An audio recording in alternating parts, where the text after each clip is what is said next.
Hello friends, स्वागत है आपका अपनी YouTube channel state knowledge TV Hindi में।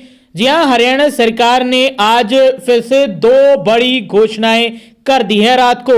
जान लीजिए इसके बारे में संपूर्ण जानकारी। आज 29 दिसंबर को रोजाना हरियाणा सरकार की हर घोषणा, फैसले, नियम, निर्देश, आदेश, योजना, सूचना और निर्णय की जानकारी रोजाना जानने के लिए स्टेट नॉलेज टीवी हिंदी को सब्सक्राइब जरूर कर लीजिएगा। जी हाँ, सबसे पहली और बड़ी खबर आई है, हरियाणा के दिव्यांग कर्मचारियों को बड़ी राहत दी गई है।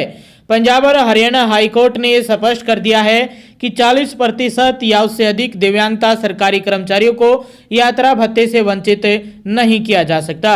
अदालत ने हरियाणा सरकार के उस नियम को असंवैधानिक करार दिया है जिसमें 50% दिव्यांगता की शर्त रखी गई थी। हाईकोर्ट के आदेश के तहत अब 40% या इससे अधिक दिव्यांगता वाले कर्मचारी यात्रा भत्ते के पात्र होंगे। हाईकोर्ट ने साफ किया है कि दिव्यांगता कोई कमजोरी नहीं है बल्कि सामाजिक जिम्मेदारी है।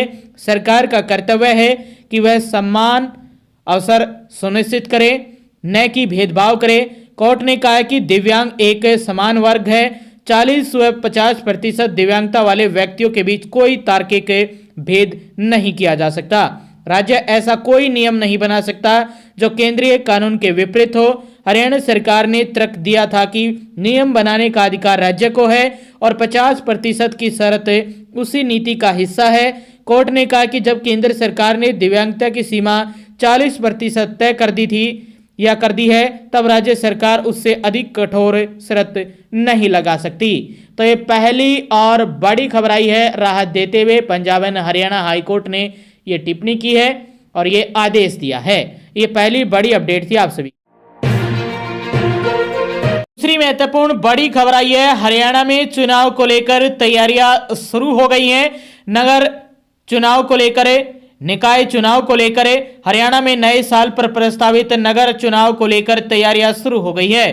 फिलहाल 6 निकायों में वार्डबंदी का काम पूरा हो गया है, जिनमें 3 निकायों में वार्ड भी आरक्षित किए गए हैं। शहरी स्थानीय निकाय विभाग ने वार्डबंदी का कार्य पूरा होने की अधिसूचना जारी कर दी है। जल्द ही नगर निगमों के मेयर, नगर पालिकाओं और नगर परिषदों के मेयर और अध्यक्ष पदों को आरक्षित करने का निर्णय लिया जा सकता है। अधिसूचना के अनुसार नगर परिषद रेवाड़ी में 32 वार्ड है और वार्डों को सीमा निर्धारित कर दी गई है। नगर निगम सोनीपत में 22 वार्ड है और अंबाला में कुल 20 वार्ड है। इन दोनों ही नगर निगमों में भी वार्ड की सीमाएं निर्धारित कर दी गई हैं और इन्हीं सीमाओं के आधार पर चुनाव होगा। रेवाड़ी की धारूहेड़ा, रोहतक की सापला नगर पालिका और हिसार की उकलाना नगर पालिका में वार्ड भी आरक्षित कर दिए गए हैं। अभी नगर निगम पंचकुला में वार्डबंदी फाइनल नहीं हो सकी है। तो हरियाणा में निकाय चुनाव के लिए भाजपा की तैयारियां शुरू हो गई है। कभी भी बिल्कुल बच सकता है हरियाणा में चुनाव का। तो ये बड़ी खबर आई है और ये दूसरी महत्वपूर्ण बड़ी अपडेट थी आप सभी के लिए सरकार की तरफ से। आगे भी आप हरियाणा सरकार की हर घोषणा, हर फैसले, नियम, निर्देश, आदेश, योजना, सूचना और निर्णय की जानकारी रोजाना जानना चाहते हैं तो स्टेट नॉलेज टीवी हिंदी को सब्सक्राइब जरूर कर लीजिएगा।